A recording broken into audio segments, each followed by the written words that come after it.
e João realizam milagres, mig e meg, histórias bíblicas. Pedro e João foram orar no templo. Na porta de entrada, chamada Formosa, havia um mendigo, aleijado de nascença. Também a Pedro e João, o mendigo pediu esmolas. Mas eles, olhando nos olhos do homem, tiveram compaixão e disseram: não temos dinheiro, mas podemos fazer alguma coisa por você. Pedro continuou: em nome de Jesus Cristo de Nazaré, levante e ande. Depois pegou na mão do mendigo e o pôs de pé. O homem não podia acreditar. Ele conseguia ficar de pé, andar, pular. Que maravilha! É um milagre. Graças a Deus eu consigo andar. E ele saiu pulando pelo pátio do templo. O homem que havia sido curado ficou perto de Pedro e João,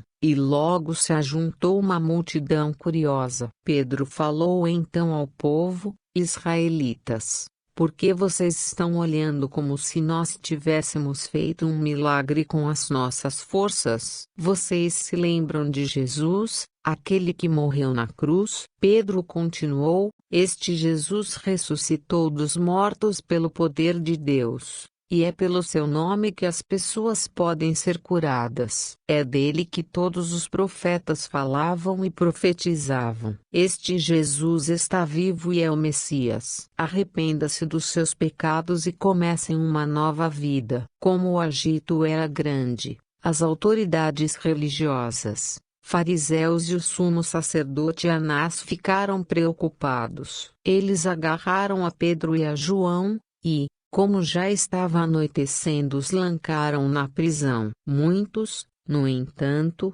ficaram impressionados e creram nas palavras dos apóstolos e se tornaram cristãos. Na manhã seguinte eles foram levados ao sinédrio para darem explicações aos sacerdotes. Pedro, cheio do Espírito Santo, explicou que Deus era poderoso e que apesar de eles terem crucificado o seu filho, ele se tornaria a pedra principal de seu reino. Ficou claro que Pedro e João falavam a verdade. Então eles os soltaram, com a ameaça de não falarem mais desse tal de Jesus, criador de confusões. Mas Pedro e João responderam: pensem bem, é mais importante obedecermos a Deus do que aos homens. Não podemos deixar de falar do que ouvimos e experimentamos. Em seguida eles foram encontrar seus companheiros e lhes contaram tudo o que acontecera. Juntos eles oraram,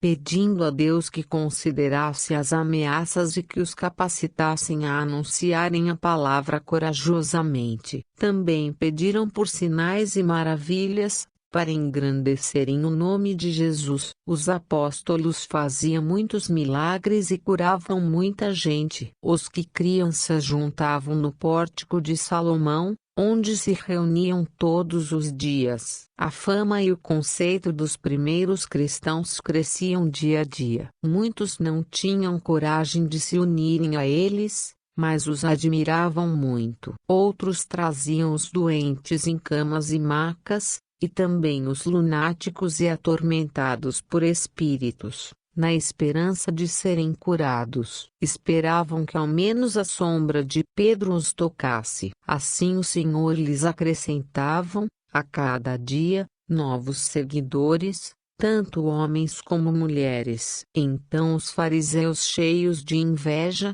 mandaram prender os apóstolos numa prisão pública. Mas durante a noite, um anjo apareceu. Ele os levou para fora, sem que ninguém percebesse, e deu a seguinte ordem: entrem no templo e preguem a mensagem de Jesus. Ainda cedo, os discípulos já se encontravam no templo. Os fariseus não entenderam nada. A prisão estava fechada, com os guardas na frente, mas os discípulos estavam no templo, testemunhando de Jesus. Eles interrogaram os apóstolos: não lhes ordenamos para vocês não falarem mais de Jesus? Pedro mansamente explicou que a ordem de Deus era mais importante. A liderança ficou furiosa, e queria matá-los, mas o sábio Gamaliel explicou: deixem-nos em paz. Se o que dizem é de homens, não vai dar em nada, como já aconteceu com Teudas e Judas,